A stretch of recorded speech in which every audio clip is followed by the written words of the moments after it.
I'd like to ask consent. I know we have an order to vote at 1:45 to speak for about 5 minutes. Without objection. And then secondly, Mr. President, I have not 4, not 5, but 6 requests for committees to meet during today's session of the Senate. They have the approval, thankfully, of the majority and minority leaders.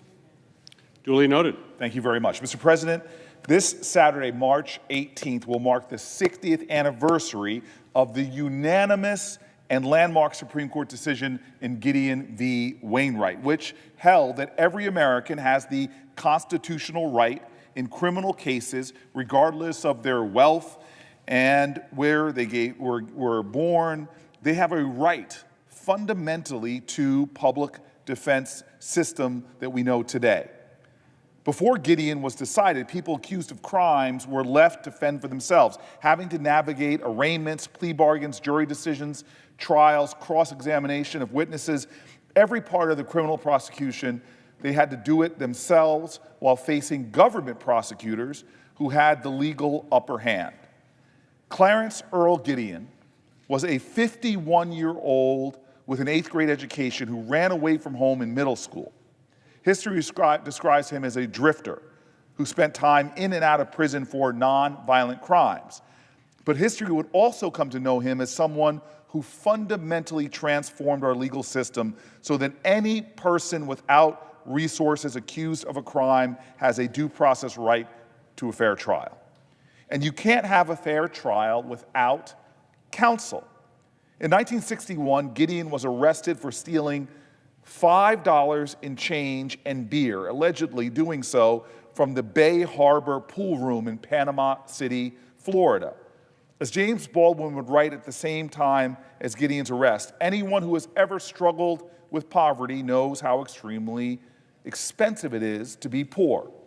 Gideon, who had spent much of his life in poverty, was too poor to hire an attorney and asked the trial court to appoint one for him. The court denied his request, saying that only indigent defenders facing the death penalty are entitled to a lawyer. Gideon assumed the burden of defending himself at trial, becoming his own lawyer. He made an opening statement to the jury, cross-examined the prosecution's witnesses. He presented witnesses in his own defense. He declined to testify himself and made arguments emphasizing his innocence. Despite his valiant efforts, the jury found Gideon guilty of this $5 theft, and he was sentenced to 5 years imprisonment. But Gideon felt he had been fundamentally deprived of his due process rights. Determined to prove his innocence, Gideon penciled a 5-page handwritten petition asking the 9 justices of the Supreme Court to consider his case. And against all odds, the Supreme Court granted Gideon's petition. Gideon would tell the Supreme Court, "It makes no difference how old I am or what color I am or which church I belong to, if any. The question is, I did not get a fair trial. The question's very simple.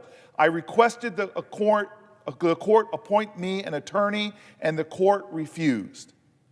In the court's unanimous decision, they held that reason and reflection require us to recognize that in our adversarial system of criminal justice, any person hauled into court who is too poor to hire a lawyer cannot be assured a fair trial unless counsel is provided for him.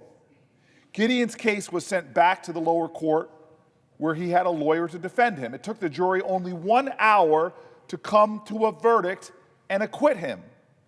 From that time on, the public defense system as we know it today came into existence. Folks who couldn't afford a lawyer 60 years ago are now guaranteed basic legal protection.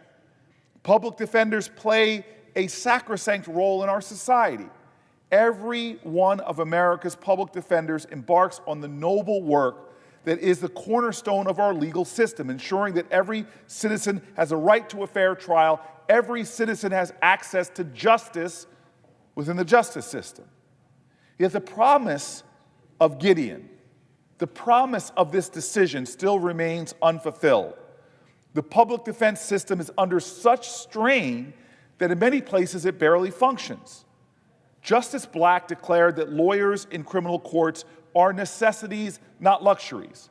But too often across our country, adequate legal representation is a luxury only afforded to those who are wealthy enough to hire a lawyer. Despite their important and essential work to the cause of justice, public defenders carry crushing caseloads that strain their ability to meet their legal and ethical obligations to provide effective representation. According to a 2019 Brennan Center report, only 27% of county-based and 21% of state-based public defender offices have enough attorneys to adequately handle their caseloads. There are counties and states in America where public defenders are responsible for more than 200 cases at one time. The quality of public defenders also varies from state to state, town to town, case to case. Compared to prosecutors and other attorneys, public defenders are woefully under-resourced and underpaid. That's why today, with my friend and colleague from Illinois, Senator Durbin, I'm introducing the Providing a Quality Defense Act to provide funding to local governments to hire more public defenders so that those accused of crimes can receive adequate representation. The bill will provide funding to increase salaries for public defenders so that they can have pay parity with the prosecutors that they face. It will require the Department of Justice to conduct evidence-based studies and make recommendations for appropriate caseloads for public defenders and for adequate compensation. Public defenders don't just represent their clients with zealous advocacy, they get to know their clients and see the impacts of convictions on their families and loved ones. The experience is invaluable and helps to inform sentencing should there be a conviction. However, unlike the majority of state sentencing commissions, the U.S. Sentencing Commission, an independent agency tasked with establishing sentencing policies and practices for the federal court, lacks a representative from a public defender background who would provide an essential perspective on the criminal justice system. Today, again, along with Senator Durbin, I am reintroducing the Sentencing Commission Improvements Act to add a member of the U.S. Sentencing Commission with a public defender background who will bring a new and valuable perspective to the Commission. I urge my colleagues to support both of these bills, which will bring us one step closer to a justice system that is fairer, more humane, and more just. Such a criminal justice system is part of the legacy of a so-called drifter, a 51-year-old who spoke truth to power, who challenged a system that seemed impossible to beat, who challenged the very idea of what it means to have a just justice system. If the moral arc of the universe bends towards justice, then Clarence Earl Gideon is one of the arc benders. Thank you. Under the previous order,